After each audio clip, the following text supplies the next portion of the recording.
Hey everybody, this is Jeff Wilson. I hope your day is going splendid. I am going to take you through a leg-focused workout for runners. I am still healing from a right broken fifth metatarsal bone. It's almost healed, but I can do the majority of things. I just can't really like flex, can't run yet, can't like jump really high or really explosively. So I'm going to keep it primarily feet are going to be primarily planted. So this is going to be a focused workout for people, not only just to learn from lifting for runners, but also, and like what to do and stuff and what things I do, but also that, let's say you have like a hurt ankle and or a hurt foot, hurt lower leg, something like that. And you're at least able to move the ankle in the ways that you'll see me with like calf raises and stuff, where there's not like a debilitating injury. This will be helpful for you to do that. So I just warmed up on the rower. You can kind of see it over here, about 3 minutes, about a medium to low intensity. And now I'm going to take you through just a quick little side view of me warming up my legs. I just kind of open up the hips. Actually, do a little bit of foam rolling. Back's a little tight. Going to a concert later at the Red Rocks Amphitheater. One of the things that runners need to work on too, even on a leg day, is some postural muscles, some parts of the thoracic spine that you see me opening up here, is usually something that you should probably regularly focus on. Let's make sure my mic is on. Yep. I always get pretty tight, like right in the mid to low part of the rib cage, and opening up like this is quite helpful. And then getting a little bit of the lats, some of the little bit under the armpits. Yes, it's not an upper body day, but that's also a good reason to do this. Now, on a normal leg day, I would tell you, especially if you've had a hard run workout and anything in the recent 48 hours, maybe to do a quick little like glute roll. Not as quick as I just did that, but and then probably do something in the realm of hamstrings and calves. Now I'm going to show you something that I like to do. I'll bump this up a little bit. Oh boy, that is not working. Apologies. Okay. This one may not be for you yet. You may not be able to handle this, and you don't need a knobby foam roller, but I like to do 3 different spots. Sit back so you can see my face more. 3 different spots, kind of up towards the knee, lay in. Sometimes I'll shift back to back. I'll spend like 10-15 seconds, and it gets some parts of the hamstring, and more importantly in this case the calves. I'll roll it down a little bit, nothing huge, but just kind of get like almost right where the soleus and gastroc part of the calves like overlap, if you will. And then I'll go kind of closer to the heel, like where the Achilles is at. And usually this area is pretty tight for runners, not that the other two aren't, but usually people have some weak calves. This is something that should be done somewhat regularly. And again, you don't have to do it in this way. You don't have to do it with a knobby foam roller, but then I'll go right from there. I'll curl my toes. If you need to sit like this and kind of push yourself into it, if this is too intense, that's okay. And I'm like really far out of view here. And then this kind of opens up your plantar, big toe. We need good extension of the big toe. So essentially, you know, like this, if you will. And I'll oftentimes flatten out this plantar flexion in this kind of an extreme ankle position is usually pretty tough for runners. Most people, I would say, general amount of runners, probably at least 30 or 40%, which isn't necessarily most, but cannot get their heels to their butt. That's okay. You might want to go like this, hold on to something, but this is good mobility to open up the legs right before you're about to do a pretty big workout. And from here, I like to open up, get the low back, but in a very dynamic way, not just sitting here and holding, because we're about to do some strength and power. I don't want a whole lot of static stretching, but you can do static stretching positions like I just did and make it dynamic, which is really key. And then even something like this, we're going to get the adductors and the groins, or the groin, and I want to make sure that that's opened up. So I like to try to push with the strength of my knees and kind of make it every few seconds, maybe 3, 4, 5 seconds, kind of release and then push down. And I can tell I'm actually pretty tight here. I've been working this area pretty good the last 2-3 weeks now that I'm back to like being able to walk normally and this, that, and the other post foot break. And then the next thing is grab a nice band, towel, rope, and we are going to do a few things back to back. So first, as you can see my feet here, I'm going to essentially have you open up the calves, open up the ankles. You can kind of do some different angles here, but the main thing is pushing through the calf with a pretty good resistance of the band. And if you notice one is more tighter than the other, like calf, which usually something like that's happening, maybe do a few more pumps on that side. This is my weaker calf. Thankfully, it's not the broken foot one. So I've been able to work and isolate, which I'll kind of do a little bit in my workout today, which you don't have to follow because you probably don't have a broken foot. So there you go. All right, now go back to that first leg. We're going to lay back. This is going to be a quick version of this. You can find a video I have. I'll try to link it on just this routine as part of a warm-up or just a stretching routine. Try to keep a little bend in the knee, but nothing too crazy. And then I like to make this dynamic as well and kind of press through the band. And you really open up your hips, low back, adductors or groin area. And IT band kind of gets a little lubrication, which is good. And I like to kind of open up my ankles more. And then I'll do this at least one more time. Sometimes this lumbar spine, sacral bones and stuff will get really tight. And most likely, a lot of you probably sit down a decent amount of your day too. So that also helps with some postural issues that people have, especially as you get tired in your run. Usually this side for me is a little tighter. You'll notice I usually start my dynamic work on the first swing through. And then I'm always tighter on this right, like oblique, low back, psoas hip flexor area. So I bring this elbow up and around, and then it kind of like arches my side body, which really, really opens things up. I'm going to take a moment to breathe here.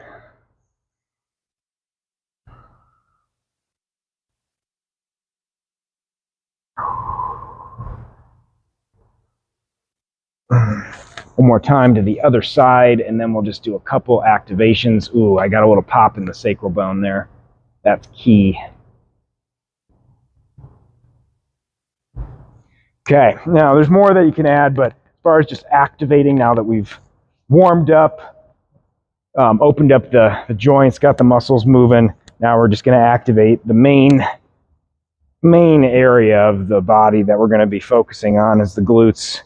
A little bit of the hamstrings if you want more hamstring work. Bring your heels out, lift the toes up. And you can always add stuff like single leg bridges, or you can do marches like this, trying to keep the hips level, and then you start noticing your low back coming into play more. So this is a really good general exercise to have in your program, but you don't need to have it today. I'm going to pause here for a moment, get the next couple things set up. The main things you're going to need is just either a couple different pairs of dumbbells. I like to use kettlebells, and then I will use a hex bar today. You do not have to do that, but there we go. All right, ladies and gentlemen, let's get this workout going. I'm going to start with a hex deadlift. You can easily use 2 dumbbells, 2 kettlebells, something like that. But we're going to be working at about 70-80% effort for the majority of today, somewhere between 6 and maybe as much as 12 reps, depending on the situation. We are not going to do stability ball rollouts, which I've done in a previous video, but make sure you have your water. We're going to aim for 3 sets of everything. And we're only going to go for a handful of exercises as well. We've done a decent warm-up. We don't need to go crazy, but a little teaching. I'll do one from the front, one from the side. I'm going to go with 8 reps. This is roughly with my broken foot where I'm at. I can definitely lift more, but there's no point for me to do that. But this is a hinge, so we're going to be sticking our legs back, or our hips back, and not trying to squat at our knees. When you do this kind of movement, I like to pick somewhere about 45 degrees out if I'm at the bottom position.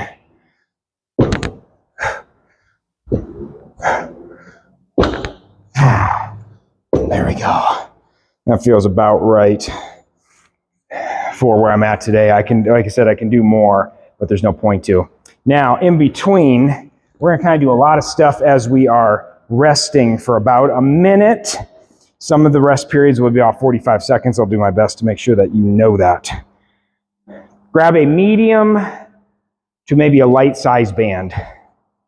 And we are going to do a glute medius exercise. You may need to sit down to put this on. Get it around the ankles. We're essentially going to do a stationary, slightly bent hip exercise.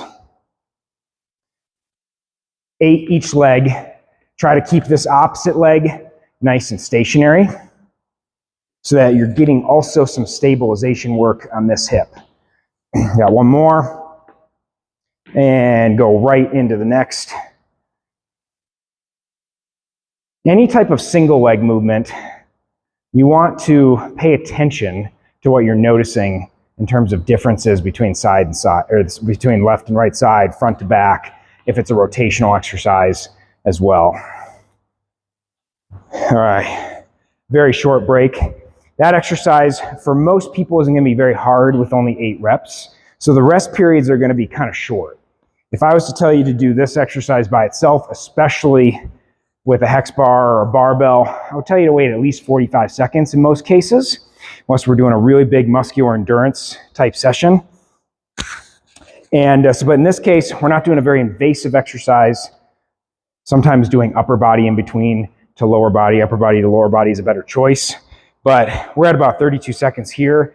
We're going to get to about 45 seconds in between these two. And it was like about 45 seconds between the first one. So we're going to try to keep it in there. But that's about a 90-second interval. Here we go. I'm going to keep talking. Get your weights.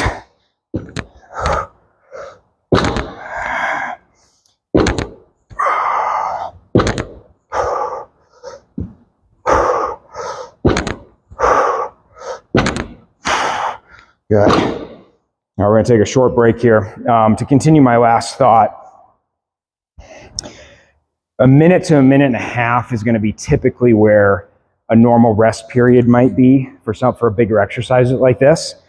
But because we're adding something that's not single jointed, but it's just not as metabolically demanding as of an exercise, even with the kettlebells and dumbbells, if those are the items you're choosing, then you don't have to wait too long. We're at about 35 seconds. We'll keep it at about 45 here. I'm not a huge stickler for rest periods all the time. It is important. Let's get moving here. We're gonna keep it at 8 reps. There's a lot of ranges. When you're sticking around the right percentages, which I'll make more videos on that, especially as it relates to runners, because runners like to do a million reps of everything. You want to remember that we're trying to increase tendon strength, ligament strength around joints, connective tissues, and rest. And we're not just trying to simply get stronger and only focus on the actual muscles. Obviously, that's number one. We want power in our muscles. We want to be able to run strong. We want our glutes to be strong, this, that, and the other. But oftentimes runners are so focused on doing so much that they lose sight of what they're actually in the weight room for. It doesn't mean you're not getting benefit. There's a time and a place for those types of prescriptions. But no, for the most part, most runners do not lift heavy enough. And there is a lot of benefit. You're already running and doing a muscular endurance activity while you're running or biking. Okay, we're about ready. Let's get our third and final set of the deadlift or the Romanian deadlift, depending on what you're doing. If you're with dumbbells, you don't have to go all the way down like I am with the ground, because obviously if I held dumbbells, it's not going to be as far down like this training bar is. If you want more info on how to do deadlifts, especially with a barbell, but even a hex deadlift like this, shoot a message at me. I'll probably do one naturally anyway at some point.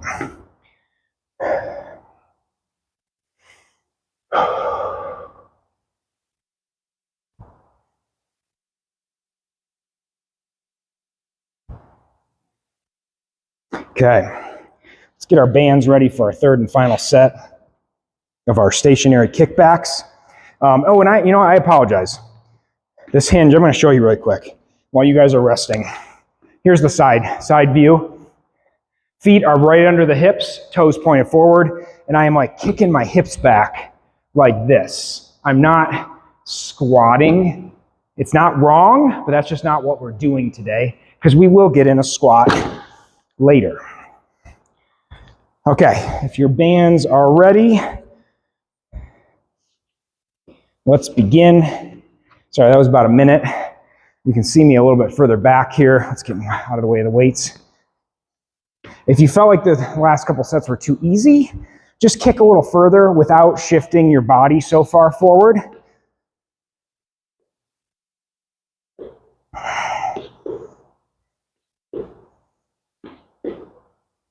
And if you haven't switched, most likely you're probably past 8 if you forgot to count. A lot of my clients like to forget to count. I try to tell them, hey, I'm a coach trying to help you how to get better, not count your reps. Just kidding. But anyway, let's take a little minute break here. May need a little longer. You may need to pause the video if you don't have all your stuff with you. Our next exercise, we are actually going to kind of get away from the legs a little bit. It's going to be more core to legs. It's going to be a little bit more isometric of an exercise as far as lower body goes. And I apologize, I didn't mention earlier in the video that we'd be doing a resistance bands. So if you're mad at me, you can yell at me later. Let's do this. So I'm taking a relatively pretty heavy band, but I can do 8, 10, 12 reps of what we're about to do pretty smoothly. So essentially, you want this to be at about chest height, maybe shoulder height. You're going to grab, it doesn't really matter what type of band, they don't have to have handles like this, but you're going to go facing perpendicular to where it's attached. Start at your sternum or like lower than the chest muscles. And what you're going to do is essentially press this band away from you, keeping your feet locked and down. Big toes are doing a lot of work, and you should feel, we're going to switch sides here, again 8 reps. You should feel this inside like oblique area, abdominals, your hips. You should almost feel like you're having to like fight the band from pulling you rotationally inward. And again, pay attention to what you notice side to side. Okay, now why do we do this exercise? We're only going to take about 30 seconds, by the way, with this rest. Why do we do this exercise? One, this is a great anti-rotation, and we can easily change it into a rotational exercise. It builds a lot of core. Core is your actual hips, hip flexors, abdominals, obliques, which is part of your abdominals, and then your low back. Now, obviously, we're using our arm. It's not to say that this doesn't have any validity for an arm exercise. Grab your band, but it's just not the focus, so it shouldn't be so heavy that you're like, your arms can't go out. Let's begin the next set. Make sure you're breathing. I like to exhale at the sticking point of exercises. That's where you should be focusing the majority of your time with breathing. So it's exhaling right there. Inhale, exhale. Let's get one more in. Boom. And flip it.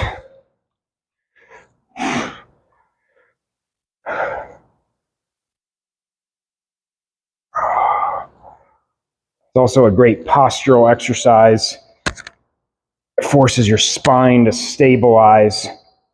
There we go, a little rest period. It's also another reason why we would do this exercise right here is we just did a couple leg-focused exercises.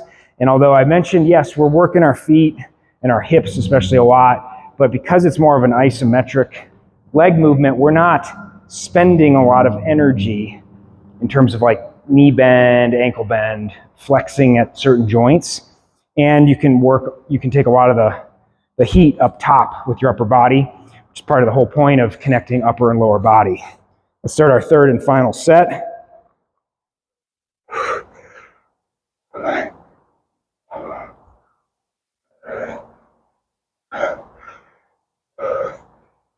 Hold this last one. You can really feel the isometric work. Boom. Take it back. Take a nice deep breath in.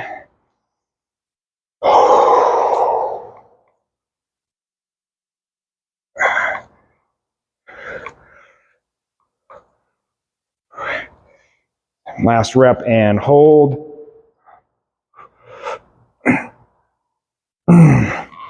Boom. All right, we're going to take a good full minute on this one.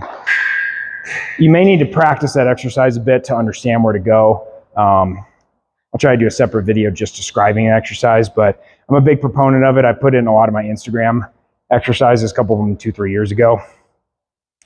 Phenomenal exercise. I'm going to clean up a little bit while I'm resting. Our next exercise is going to be a goblet squat with one kettlebell or one dumbbell. So why we're doing that, sorry, it's going to be loud. Oh, almost got both. Why we do that on the same day, you can argue which one of these goes first. Oftentimes people will tell you to do a knee dominant squat type exercise first, but we're not going to this high of an intensity. Let's rest another about 40 seconds, just FYI. We're not going to as great of an intensity as we just did with the hinge, especially if you used a barbell or a really heavy set of kettlebells or dumbbells. So that's a really important factor because it's easy to get really worried about the order of every exercise. It is important, but it is not life or death, especially with the kind of percentages that we're working with today. It's just not the end of the world, you know? So I'm going to grab a weight that's difficult for me to do even 3 sets of like 8 or 10, at least right now. If you need to grab a chair to do a sit to stand or a bench, do so. I'm going to show you from the side. If you have one kettlebell, I'm going to hold it up to my chest. Dumbbell, you can do the same thing and you just hold one end. So we're going to begin here, sitting back into our heels like we would do a really robotic get up and down from the couch or a chair at work. Unless, of course, you have one of those rolly computer chairs, which can be a nightmare for what we're doing as far as trying to keep good posture and good things throughout the day. But anyway, we are going to pair this exercise with 2 heavier, ideally, if you don't have it, it's okay, 2 heavier kettlebells or dumbbells. You can use the hex bar if you still had that set up or if you use that. I'm only going to do, so if you're doing this, I want you to grab 2 things like this. My foot's not ready to do really heavy calf raises. I'm going to focus one leg at a time, which you're more than welcome to do.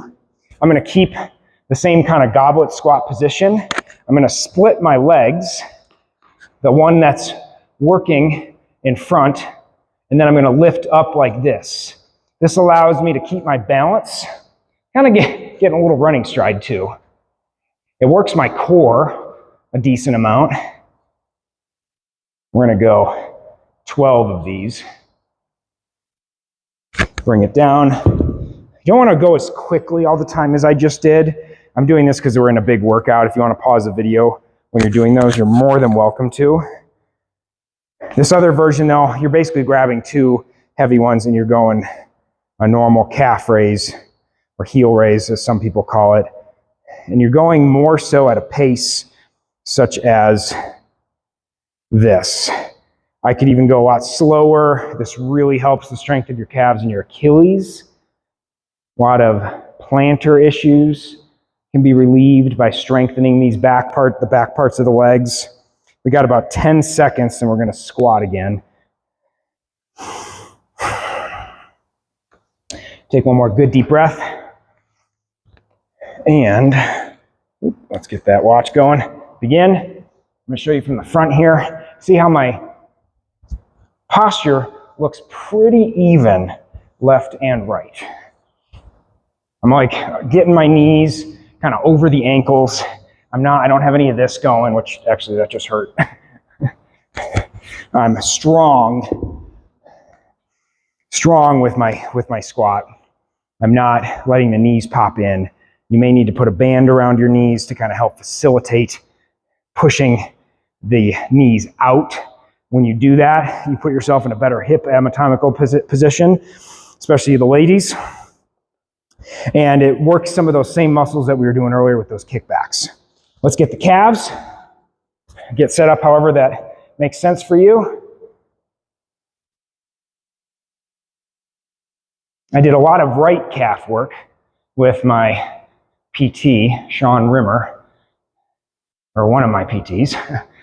got a few in the wheelhouse. So I'm not going to do my right side today, if you're wondering. It's not just because the foot's broken. Let's rest for 45. It's actually pretty sore. We tried some things out that I hadn't done yet in a while. So that's where I'm at. Let me check something here. Good. We're doing good on time. I love it. Wait a minute. Are we doing good on time? Oh. Yeah, we don't have a whole lot of time here, do we? Well, you don't know that. Let's get our last set going. And we are on the home stretch here. And begin. Sorry, I had to stop the video as it looked like my space on my phone is about out. And it is. I have got less than a minute. I think this is 8 right here. Boom. Let's go right into the calf exercise. Pause the video if you need to.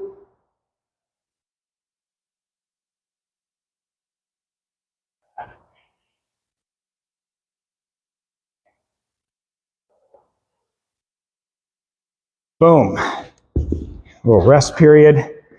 I'm going to restart this area of the video. Okay, I am so sorry for the issues there. We're probably on like 35, 40 seconds more of rest. Might have been a little off. My phone memory is always a problem. I'm always videoing too much. Don't know where to put it in always. Last exercise, we're going to work on our adductors. I have a slider. You can easily use a towel on your kitchen floor. Obviously getting a slider isn't very expensive, but essentially what we're going to do is slide the sucker out and pull it back in, getting this inner thigh. I like to use a weight on the outside. If you want to get used to the exercise before doing this, you're more than welcome to do that. We're going to do 5 reps, so a little bit lighter of an exercise. Hold the weight on the outside leg. So essentially, I'll show you the other one kind of on the side here in a minute, but the big emphasis is on the pull, push in. Whereas this outside weight just puts some good pressure on the outside leg, and you kind of get like a mini squat, you know, so it's kind of like a quarter squat. It helps prepare some of these rotational muscles of what happens when you go down. There's a little bit of a rotation in the hips. There you go. This one, we do not need a whole lot of rest. You might need more, and that's okay. You do you. We're going to take about 30 seconds, and then we'll finish 2 more sets here with a couple 30 seconds rest in the middle, and then we'll go from there. I'll try to finish some of my thoughts as we go through the next couple sets, just as far as tips and stuff go. If you're looking for a little bit deeper of running help, whether it's training for like Boston Marathon, a marathon, all right, let's begin. And you're just not certain what to do, well, start with videos like this. If you're not strength training much, most likely you're going to get a big bang for your buck just working on some of the areas of the legs. No, you do not just do leg exercises as a runner.